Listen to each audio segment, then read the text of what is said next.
Senior सियासतदान मुस्तफा नवाज खोखर साहब इस वक्त हमें ज्वाइन कर चुके हैं। मुस्तफा साहब अस्सलाम वालेकुम, thank you for joining us. बहुत शुक्रिया आपके वक्त का। सर, सबसे पहले तो गुफ्तगू का आगाज इसी बात से कि आपने गुज़िश्ता माह एक ट्वीट की थी और आपने कहा था कि सेनेट का इजलास रात 10 बजे क्या सुबह 4 बजे भी अगर बुलाएं तो सब अच्छे बच्चों की तरह आ जाएंगे। सो आज का ये जो सुप्रीम कोर्ट का फैसला सामने आया, आज की तारीख का अच्छा बच्चा आपकी नजरों में कौन है? देखिए, हकीकत से तो हम सभी बखूबी वाकिफ हैं। वो गालिब का क्या शेर है कि खुदा के वास्ते काबे से पर्दा ना उठा जालिम, ये ना हो यहाँ भी वही काफिर सनम निकले। तो जो काफिर सनम है वो तो यहाँ है हर सूरत में। और अब तो खैर कोई ऐसी बात रही नहीं गई कि जिसके अंदर कोई चीज छुपा के रखी जाए। कामरान मुर्तजा साहब का एक बयान हमारे सामने मौजूद है जिसमें उन्होंने कहा कि जब उससे फाइनली ड्राफ्ट शेयर किया गया तो उस ड्राफ्ट के अंदर जो चीजें लिखी हुई थी तो शेयर करने वालों से उन्होंने कहा कि जनाब वो भी एक सियासी जमात थी और गालिबन बिलावल साहब की जानिब उनका इशारा था कि जनाब ये आप जो हमसे शेयर कर रहे हैं क्या बतौर सियासतदान ये हमें किसी भी सूरत काबिल कबूल हो सकता है? तो आगे से जवाब आया मजबूरी है। तो इन जवाबात में सारी कहानी पिन्हा है। आज का जो फैसला है इसकी तशरीह में तो कोई इब्हाम नहीं कि इस फैसले के बाद आईनी तरमीम आसान हो जाएगी। मौलाना फजलुर रहमान साहब के वोटों की शायद जरूरत भी ना रहे और लोगों को पीटीआई से तोड़कर या और दीगर जमातों से तोड़कर इस आईनी तरमीम के हक में वोट ले लिए जाएंगे। अब सवाल ये पैदा होता है कि क्या वो असेंबली जिसकी अपनी साख पे बहुत बड़े सवालात हो, जो फॉर्म 47 के जरिए जो अपनी क्रिएशन जिसकी हुई हो, क्या उस असेंबली की तरमीम आइन को छेड़ना और फिर इस तरह से वोट हासिल करके तरमीम करा लेना, क्या इसके ऊपर सारा मुल्क लीगल फिटर्निटी खामोश बैठी रहेगी? ऐसा नहीं होगा। मैं ये समझता हूँ कि लीगल फिटर्निटी आज भी आपके सामने Islamabad high court bar, Islamabad bar council और इस्लामाबाद डिस्ट्रिक्ट बार, ये 3 बड़ी तंजीमें हैं इस्लामाबाद के वकला की। उन सारों के ओहदेदारान ने जो प्रेस कॉन्फ्रेंस की वो आपके सामने है। पूरे मुल्क में आहिस्ता आहिस्ता वकला जो है वो मुतहरक हो रहे हैं। सोमवार को एक वकला कन्वेंशन इस्लामाबाद में रख लिया गया है। तो ये शायद धौंस से जबरदस्ती ये कर तो जाए लेकिन ये मामला देर पा नहीं। सबसे बड़ा दावा किया जा रहा है जिसको बुनियाद बनाकर हुकूमत ये तरमीम करने चली है कि सुप्रीम कोर्ट में केसेस की जो पेंडेंसी है वो बहुत ज्यादा है। तो इसलिए हम इसको फिक्स करना चाहते हैं। ये किस किस्म का सिनेरियो है खोखर साहब के फाइनल आर्बिटर जो सुप्रीम कोर्ट है उसके ऊपर एक कॉन्स्टिट्यूशनल कोर्ट, उसके ओवर एंड अबव एक कॉन्स्टिट्यूशनल कोर्ट होगा जिसमें फिर ये मिसालें और ये जवाब पेश किया जा रहा है कि दुनिया के कितने ममालिक में ऑलरेडी कॉन्स्टिट्यूशनल कोर्ट जो हैं वो फंक्शनल हैं, वो ऑपरेशनल हैं। पीपल्स पार्टी बिलखुसूस आपकी साबका जमात जो कि जमहूरियत की मजबूती, आइन की सुप्रीमेसी, आइन की बालादस्ती की बात करती थी, वो बिलावल साहब जो है वो कह रहे हों कि जी ये एक unfinished agenda charter of democracy का हिस्सा था, कॉन्स्टिट्यूशनल कोर्ट बीबी का ख्वाब था और ये तो हम लेकर ही आएंगे। सो आपको ये किस किस्म का सिनारियो नजर आ रहा है? और ये जो डिस्प्यूट सेटलमेंट के लिए, डिस्प्यूट रेजोल्यूशन के लिए जब फाइनल आर्बिटर की तरफ देखा जाता था, सो अब ये उस फेडरल कॉन्स्टिट्यूशनल कोर्ट की तरफ देखा जाएगा जो एग्जीक्यूटिव चला रही होगी, जो एग्जीक्यूटिव जजेस अपॉइंट करेगी। देखिए, मकसद तो बड़ा वाज़ेह है कि जजेस को ताबे करना है एग्जीक्यूटिव के, हुकूमत के ताबे करना है। अब ये जो फैसला आया रिजर्व सीट्स वाला, इसमें 8 सुप्रीम कोर्ट के जजेस ने और 11 आप उनको कह सकते हैं कि जिनमें काजी फाइज ईसा भी शामिल थे, उन्होंने तहरीक इंसाफ की सियासी हैसियत को, वजूद को तस्लीम किया।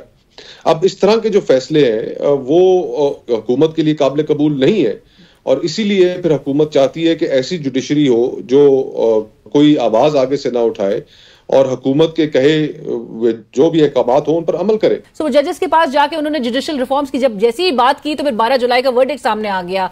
सो ये जो रिजर्व सीट्स थी वो किसी और के हक में, जो कि वो कहते हैं कि ये हमारी रिजर्व सीट्स थी और किसी और को दे दी गई। सो आपको लगता है कि इस किस्म का चार्ज लगाना ये किस किस्म के, मतलब आप सिमत की तरफ लेकर जाना चाह रहे हैं मामला को? देखिए, ये बात करना ही मेरे ख्याल से पाकिस्तान के अवाम की तौहीन है। मैंने खुद तहरीक इंसाफ के मुकाबले में इलेक्शन लड़ा, लेकिन अगर पाकिस्तान के लोगों ने टमाटरों और बैंगनों और जूतियों के ऊपर मोहर लगाकर ये जो वोट दिए हैं, जिस जमात को भी दिए हैं उससे हम इख्तलाफ कर सकते हैं, लेकिन लोगों के फैसले को इस तरह नजरअंदाज आपको करना चाहिए और ना उनकी तौहीन करनी चाहिए। ये सीटें तहरीक इंसाफ की सीटें थीं।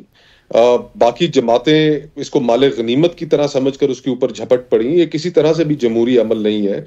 आपके मुखालिफ ने जितनी भी सीटें ली हैं, जिस तरह का भी इलेक्शन हुआ है, सर तस्लीम खम करना चाहिए अवाम की राय के सामने।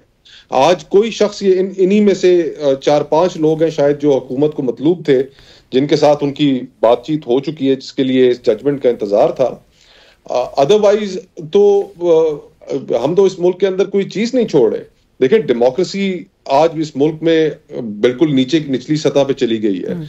आज से कुछ महीने पहले डेमोक्रेसी इंटरनेशनल ने जो डेमोक्रेसी का इंडेक्स है, उसमें पाकिस्तान को हाइब्रिड से निकालकर अथॉरिटेरियन उसमें शुमार कर दिया गया है।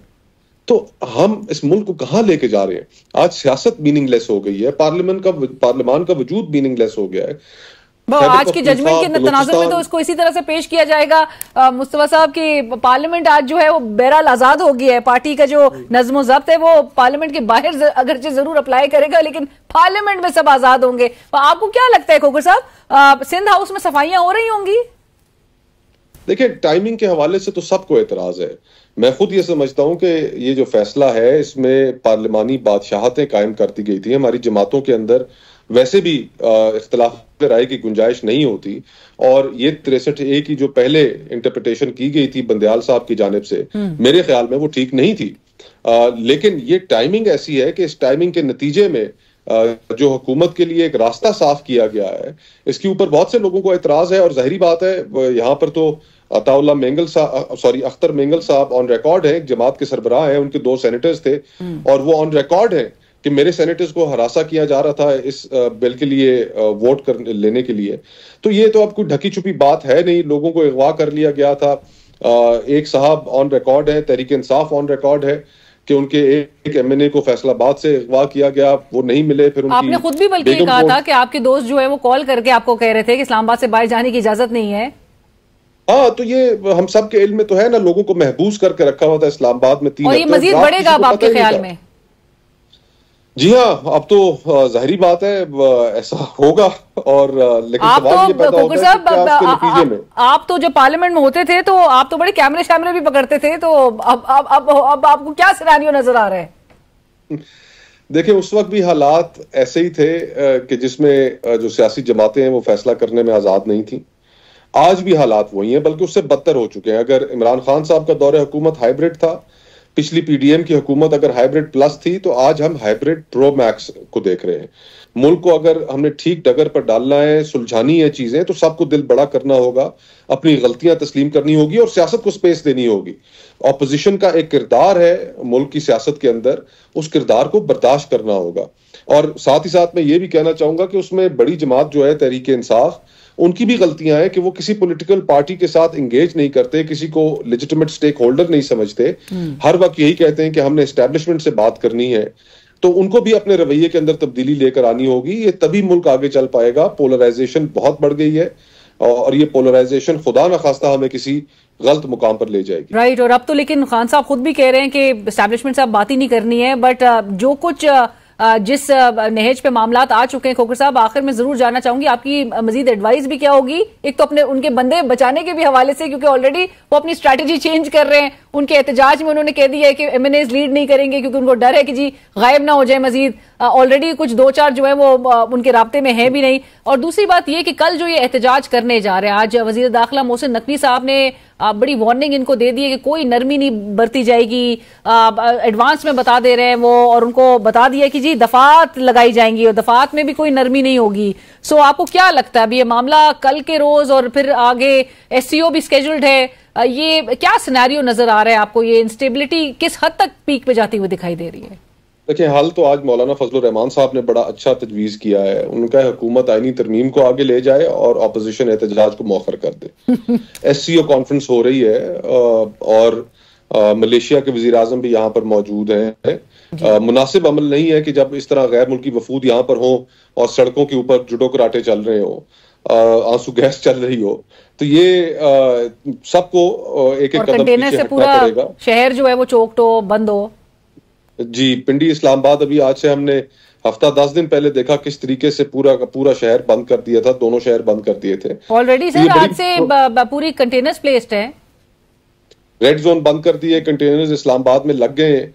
तो ये हम ऐसा तस्वुर पेश करेंगे अपने मेहमानों के आगे कि ये मुल्क महबूस है और यहाँ पर पॉलिटिकल केओस है, तो ये अच्छा तासुर नहीं होगा। सबको एक एक कदम पीछे हटना चाहिए। राइट। और फाइनल वर्ड जो मैंने एक सवाल किया था पीपल्स पार्टी के रोल के हवाले से, आपको एंड आपकी जो डिसअपॉइंटमेंट है, हैज इट काइंड ऑफ डीपन्ड जो कुछ नजर आ रहा है पीपल्स पार्टी का रोल? और बिलावल साहब इन कॉन्स्टिट्यूशनल कोर्ट्स हो या आईनी तरमीम को पास करवाने के हवाले से बड़े फ्रंट फुट पे हैं वो। तो देखिए, अनफॉर्चुनेट है। मैं समझता हूं कि पीपल्स पार्टी की जो आवाज है, specially pro democracy, constitutionalism, human rights, liberal progressive एक आवाज का रहना जरूरी है हमारे माशरे में। लेकिन जो पॉलिटिक्स वो कर रहे हैं, जो पावर पॉलिटिक्स की तरफ जो रुझान है वो जितना ज्यादा बढ़ गया है, पीपल्स पार्टी को और स्पेशली बिलावल साहब को इस से बहुत नुकसान होगा। इस बोझ के साथ वो शायद सियासत के अंदर उनकी वो क्रेडिबिलिटी नहीं रहेगी। ये जो लोग घेर घार के उन्हें इस जानिब ले आए हैं, उन्हें भी गौर करना चाहिए कि ये जिनके मशवरों पर वो चल रहे हैं, ये उनकी सियासत को तबाह करके छोड़ेंगे। और वो जिस तरह से आपने भी मेंशन किया, वो खुद ही कह रहे हैं कि ये मजबूरी है। But thank you so much Khokhar साहब, बहुत शुक्रिया। प्रोग्राम की टीम अलीना शिगरी को इजाजत दीजिए। अल्लाह हाफिज।